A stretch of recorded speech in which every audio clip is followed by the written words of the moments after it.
सभी दर्शकों के लिए भक्ति ज्ञान चैनल की ओर से जय श्री राम, जय श्री राम। दोस्तों, आगे इस वीडियो में बात करते हैं शिव का क्रोध। भगवान शिव का क्रोध ब्रह्मा जी के मानस पुत्र थे। महर्षि भृगु ब्रह्मा जी के मानस पुत्र थे। उनकी पत्नी का नाम ख्याति था, जो दक्ष की पुत्री थी। महर्षि भृगु सप्तऋषि मंडल के एक ऋषि हैं।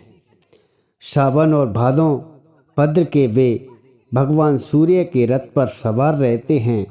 एक बार की बात है, सरस्वती नदी के तट पर ऋषि मुनि एकत्रित होकर के इस विषय पर चर्चा कर रहे थे। ब्रह्मा जी, शिव जी और विष्णु जी में सबसे बड़े कौन हैं और श्रेष्ठ कौन हैं।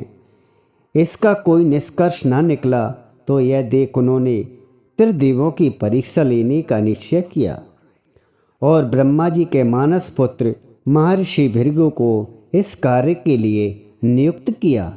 महर्षि भृगु सर्वप्रथम ब्रह्मा जी के पास गए। उन्होंने ना तो प्रणाम किया और ना ही उनकी स्तुति की। यह देखकर ब्रह्मा जी क्रोधित हो गए। क्रोधित की अधिकता से उनका मुख लाल हो गया, आँखों में अंगारे धधकने लगे। लेकिन फिर यह सोचकर कि उनके पुत्र हैं, उन्होंने हृदय में उठे क्रोध को आवेग और विवेक बुद्धि में दबा लिया। वहाँ से महर्षि भृगु कैलाश पर्वत गए। देवादिदेव भगवान महादेव ने देखा कि भृगु जी आए हैं। वो प्रसन्न होकर अपने आसन से उठे और उनका आलिंगन करके दोनों भुजाओं फैला दी। और किंतु उनकी परीक्षा लेने के लिए भृगु मुनि उनका आलिंगन अस्वीकार करते हुए बोले, महादेव, आप सदा वेदों और धर्म मर्यादा का उल्लंघन करते हैं और दुष्टों और पापियों को जो वरदान देते हैं उनसे सृष्टि का भयंकर संकट आ जाता है। इसलिए मैं आपका आलिंगन कभी नहीं करूँगा। उनकी यह बात सुनकर भगवान शिव क्रोध से तिलमिला उठे। उन्होंने जैसे ही त्रिशूल उठाकर उन्हें मारना चाहा, वैसे ही भगवती सती ने बहुत अनुनय विनय कर किसी प्रकार से उनका क्रोध को शांत कर दिया। इसके बाद भृगु मुनि बैकुंठ लोक गए और उस समय भगवान विष्णु देवी श्री लक्ष्मी जी की गोद में सिर रखकर आराम फरमा रहे थे। भृगु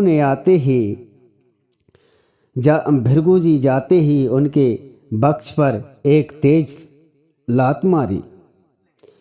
महाराज भृगु ने जाते ही भगवान विष्णु को एक जोर से लात मारी वक्षस्थल पर। भगवान का वक्षस्थल विष्णु शीघ्र ही अपने आसन से खड़े हुए और उन्हें प्रणाम करके उनके चरण सहलाते हुए बोले, हे भगवान, आपके पैर पर चोट तो नहीं लगी होगी, कृपया इस आसन पर विश्राम कीजिए। भगवान, मुझे आपके शुभ आगमन का ज्ञान न था, इसलिए आपका स्वागत नहीं कर सका। आपके चरणों का स्पर्श तीर्थों को पवित्र करने वाला है। आपके चरणों के स्पर्श से आज मैं कृतार्थ हो गया, धन्य हो गया। भगवान विष्णु ने भृगु ऋषि से कहा, हे भगवान।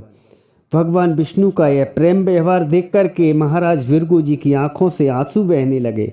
उसके बाद वे ऋषि मुनियों के पास लौटकर आए और ब्रह्मा जी, शिव जी और विष्णु जी के यहाँ सभी का अनुभव विस्तार से कह कर के बताया।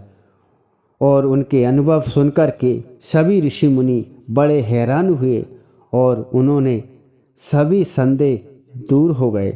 तभी से वे भगवान विष्णु को सर्वश्रेष्ठ मान करके उनकी पूजा अर्चना करने लगे।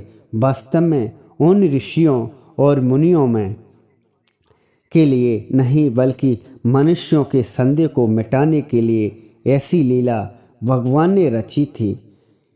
जय श्री राम मित्रों, अगर ये हमारा वीडियो अच्छा लगा हो तो वीडियो में जय श्री राम कमेंट करके ज़रूर लिखें।